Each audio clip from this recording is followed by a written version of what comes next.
So the Bible Project has a podcast. Our podcast is a series of conversations between Tim and I.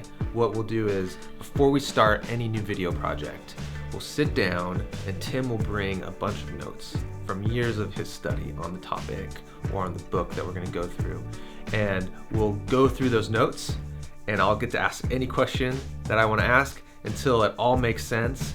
And the purpose of that is so that we can then go away and write a short script that summarizes all of those notes. And we realized one day that it would be fun to record these conversations and allow other people to listen in. A lot of people like to start from the beginning. We have conversations on the law, the Holy Spirit, on the wisdom literature. Some people like to jump in where we're at now, where we're actually going through a series on the Exile.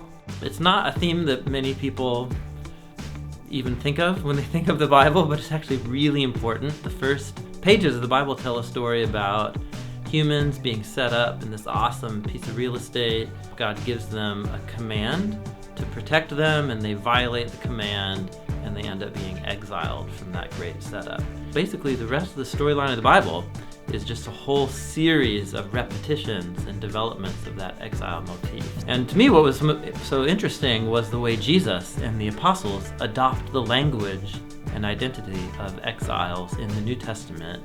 And they talk about awaiting the new creation like a going back home while we wait in exile. So it's a way of thinking about the whole biblical story. I've learned a ton. John's had a great time. So there you go. Join us on the podcast. Hopefully you'll find it really interesting.